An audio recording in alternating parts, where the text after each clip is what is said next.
Good morning. I'm Brian Reagan. This is Tyler Kelly. Welcome to Mornings with Brian and Tyler. We finish up looking at Genesis 45, 5 through 8 today. But now do not therefore be grieved or angry with yourselves because you sold me here, for God sent me before you to preserve life. For these 2 years the famine has been in the land, and there are still 5 years in which there will be neither plowing nor harvesting. And God sent me before you to preserve a posterity for you in the earth, and to save your lives by a great deliverance. So now it was not you who sent me here, but God, and he has made me a father to Pharaoh, and lord of all his house, and a ruler throughout all the land of Egypt. All right. So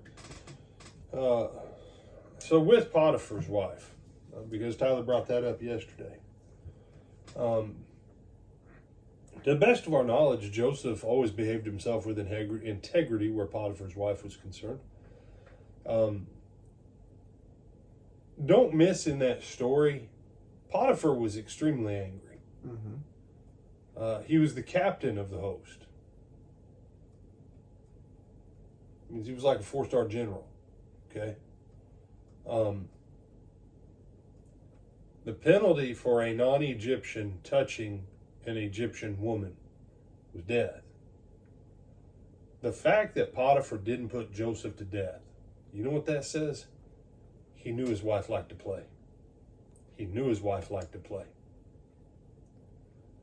And he's mad because his wife's tendencies have cost him and his house tremendous wealth, power, and influence. And he cannot bring himself to do harm to a guy who's done nothing but good. But he also can't have his wife shooting her mouth off and causing him to lose face, even though she likes to play, and she's the villain in this. So he has to put Joseph in prison. Mm-hmm. He ain't got a choice.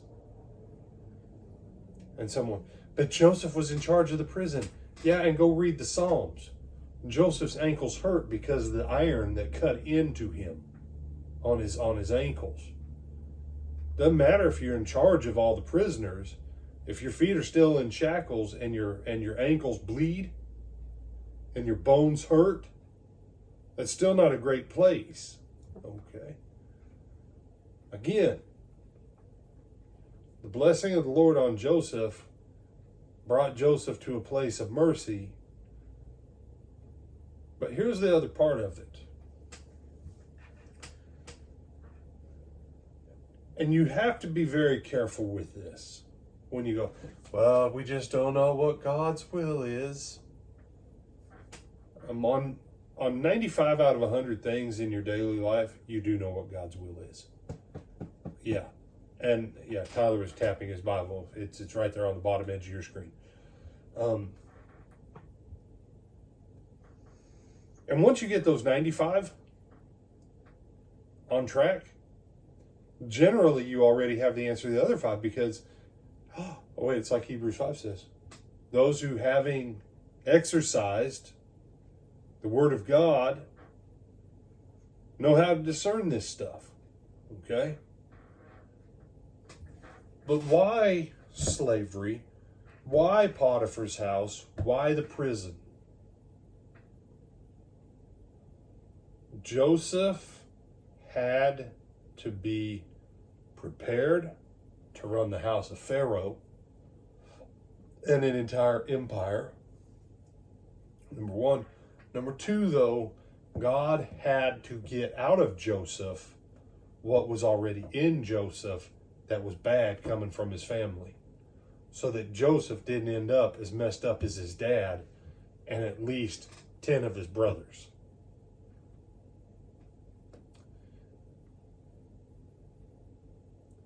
Most people who go to church, they look at stories like Joseph and they go, that's why I had all those hard times. No, it's not, because I'm talking to you. I've heard your story 28 times, and you ain't learned a blessed thing in 40 years. So you ain't gone through nothing like Joseph, because Joseph obviously learned stuff. You've been doing the same junk for the last 40 years. You ain't learned anything. Oh, how dare you say that to me, brother? I say it again.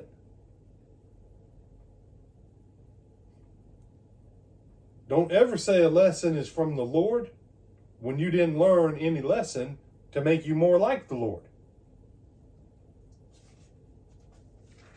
Joseph became the guy that could run an empire. He already had the basic concept of the business skills. He had those from his dad. Problem was, in his house, he learned how to do everything crooked. That's the problem. He grew up under a crooked house. Jacob was not like Abraham and Isaac. Abraham and Isaac, Isaac had one major life incident where he was wobbly. Abraham had 3 where he was wobbly. But, oh wait, Abraham had 12 pages of Bible. Isaac had 15 pages of Bible. Jacob had 30 pages. Jacob had more than his dad or his grandpa, and he did less with it. We get to Joseph. What's Joseph learned? They know the business. I love when people are like, it's one of them Jew things. No. It's one of those descendants of Nahor things that goes to the whole Middle East. Because Laban had that skill set. Rachel had that skill set. Leah had that. That's what Tyler and I were talking during our between times when we make these videos. Rachel, Leah, the 2 servant girls, they all ran con games on each other. They were all con men, or con women. I guess we got to be political. Con persons. Consons. That almost sounds like a Korean word. Conson. Right? All that stuff. You know what Joseph learns? He learns to deal straight in Potiphar's house. He learns to deal straight. He experiences hardship so that when he comes back to the place of blessing, he takes none of it for granted.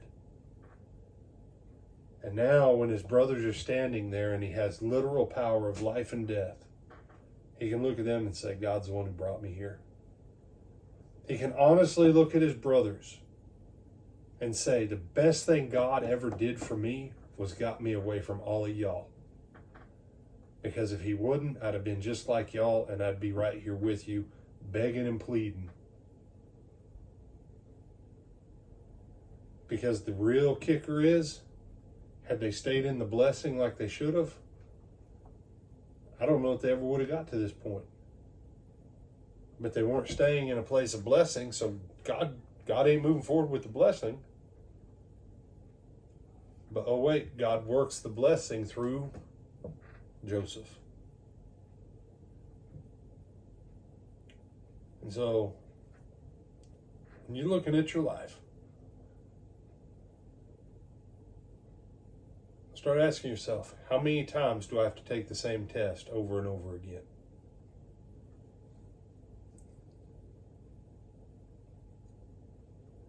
I think the last time I did my times tables of 10 times 10, Tyler, was 2nd grade. I don't remember I think it was 3rd or 4th grade we had to be able to do up to 20 by 20. And then as long as you could do 20 by 20 in your head, they're like, all right, you can pass. You guys had to memorize all that? Well, yeah, why wouldn't you? Makes life easier than trying to get your phone out and use a calculator all the time on your phone. Do math in your head.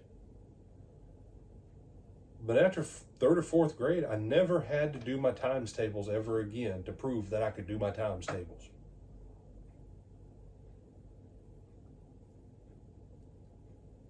I don't think in college I ever had to fill out a map and put the names of all the states and all the countries in the Western Hemisphere on it.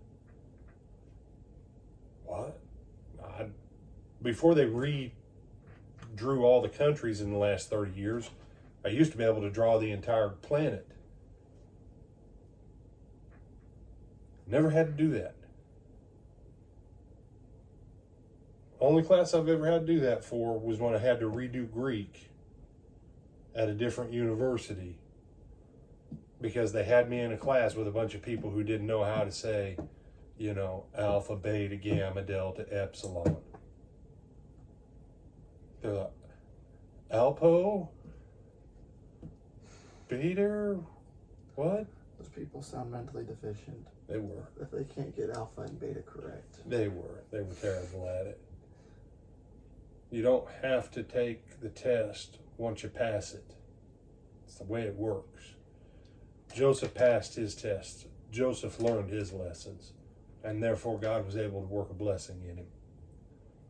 How about you? How long you been a Christian? When are you going to learn the lesson so that you don't have to keep taking the same test over and over again? Other thoughts, my brother? No, sir. Invite them to come back tonight for the sayings of Jesus.